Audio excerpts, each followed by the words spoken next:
Let's start with the fourth chapter, that is political concepts. Introduction. Let's jump into the introduction. In this chapter, we will study about lot of political concepts that are there in our political science. Political concepts helps in basic understanding of political processes and political system. We will understand about political process that is there and how does a political system actually works. These are the things that we will understand. Following political concepts provide basic tools for understanding political dynamics and encompassing the relationship between individual, state and the society. So there is a dynamic political concept that's there. For understanding this, we need to understand the relationship between individual, the society and the state. With that, we have following factors which are there, the general political concepts. Those are, the first one being the law and order that's there. Second one is the liberty, the freedom that should be there in a nation, or the state, equality, everybody should be treated, one person, one vote, such kind of equality in the state. Fourth one, justice, where law is there, the law must be served, and that is justice. The fifth one is power and authority. So these are the political concepts that are there. Let's understand about law first and introduction to law and its meaning, then definition. So we are going to understand the introduction, why law was originated and what is the main meaning of law, and then we'll go with the definition. Starting with the introduction, law is an important concept in study of political science. It is an important feature of modern state. It is a very important concept of understanding political science and it is an important feature of modern state. You only think that if there is no law, what will you do? The second thing that you will see, if at all you hear a news that aaj se koi law लागू नहीं है, what you will do? You will go inside a Chroma store, Aptronics, and tell that give me one iPhone, give me one Airbook and give me that PC also, I need it for gaming, and you will come out. Why? Because there is no law, you will just take it out and you will go away and you will not pay money for it. It's some kind of chori that you will do. Now same place, if I am there, I will go into Harley Davidson showroom, take a bike for test drive and run away. So such kind of thing will happen. And even what will our contract supari killers will do? They will not be afraid of anything and they will kill people everywhere. So law must be there and must be served, so that there is a equality, and that's why it is a very important concept of political science in a modern state. Without law, we can't actually keep everyone in control. So danda rehna bahut zaruri hai to control everyone, and that danda is law. Law regulates the external behavior of individual. It actually regulates the external behavior of individual. At your home, whatever you do, once you go outside, you are in the external environment, you will always be inside the limits of the law. It determines and regulates the nature of individual activities, individual's life, social order, political system, economic transaction, cultural activity, etc. remain paralyzed in absence of law. If at all there is no law, it will very badly affect individual activities. That means our general activities will have problem. People will not come, people will become dishonest, individual lives will be problematic because hard-earned money will be flushed off if at all such kind of unhealthy activity happen. Social order will get disorder, there will be a lot of antisocial elements inside the society. The political system will be imbalanced and economic transaction will totally remunerated. It won't come to us, it will be totally gone. There will be no remuneration that's there. And cultural activities also will actually not happen in a very good order and we'll lose our culture. So that will paralyze if at all there is no law, and hence law is very very compulsory. Law का रहना बहुत ज़रूरी है. It is due to the deterioration of legal system that public life, government organization, state activities were affected to a great extent in some contemporary country.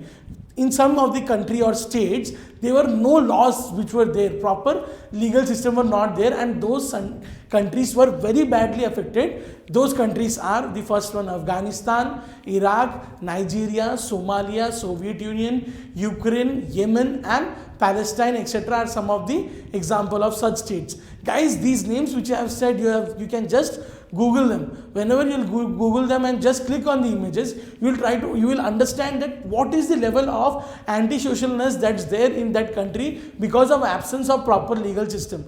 You will anyhow find in the photos itself antisocial elements itself. So that's the reason law is very, very important. And let's go to the meaning of the law. The term law is derived from a Teutonic German word that is lag, which means to lay, to set or something fixed. हम लोग हमारे gadget गुरु और technical गुरु जी के reviews में भी देखते हैं phone बहुत लैग हो रहा है. That means the phone is fixed. So something is fixed. Once a law is made, it is made only till the time there is no further changes. So it is derived from which word? Same word that we ask our phone when it gets stuck.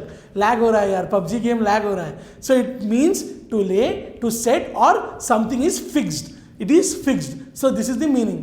First to lay, to set or something is fixed, which is derived from the word lag. The literal meaning of law denotes a fixed as long as it is changed code of conduct to regulate the external behavior of a man by sovereign political authorities. That means it is something that is fixed. एक बार fix हो गया तो हो ही गया. Once a law is passed, it is passed. And it will be not changed till the time the sovereign political authority, that is the government, doesn't want to change it. It is concerned with the system of compulsion. It is always having the system of compulsion. Nobody is exempted from law. Law के आंखों के सामने सब लोग एक है, क्योंकि हमारा कानून जो है अंधा कानून है. Don't take it in the opposite way, but अंधा कानून का मतलब है ही विल ओनली जज with the respect of the facts and things that he hear. He can't see, right? He will hear and give the judgement. That's the reason it's a compulsion for everyone. और कानून के दायरे से बाहर कोई भी नहीं है. There is no one who can go beyond the law that has been determined और fixed. Definitions of law. The first definition is given by John Erskine. Law is the command of sovereign and containing a common rule of life for his subjects and obligation them to obedience. That means it's a command that is given by sovereign, that means a political state or the government, containing a common rule for everyone of life subject for obliging. That means they have to oblige them and be obedient to that law. The second law is given by T.E. Holland. The law is a general rule of external human actions enforced by sovereign political authority. This is a very easy law, that is general rule. These are general rule that is applicable on external human action, that is external, that is outside, where he stays. So outside human actions which are made by or enforced by a sovereign political authority, that is government. In government also it is the legislature, judiciary, and they are acting towards them and making the law. So that is political authority and sovereign political authority. The third definition is Grotius definition. Law is a dictate of right reason. That means law is nothing but it is a dictate. That means it is a rule of right reasons. Why is that thing right and why you should do it in that way only. The fourth definition is given by John Salmon. Law is the collection of principles recognized and applied by the state in administration of justice. That means those are some collection of principles, what's correct, what's not, and are recognized and applied by a state in administration of justice. For serving justice, it is made by the state, that is the political state. So this was the definitions, guys. Let's understand the features of law. Law comprises of some rules and regulations which are approved by sovereign. That means there are various rules and regulations that is actually approved by sovereign, that is the sovereign state itself. It is enforced by state. Obviously it is enforced by state. It is valid because it is sanctioned by the state. Law is valid because it is sanctioned or approved by the state itself.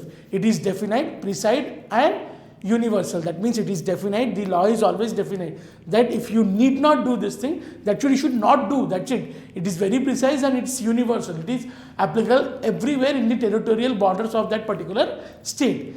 It reflects that will of the people. That means it reflects the will of the people.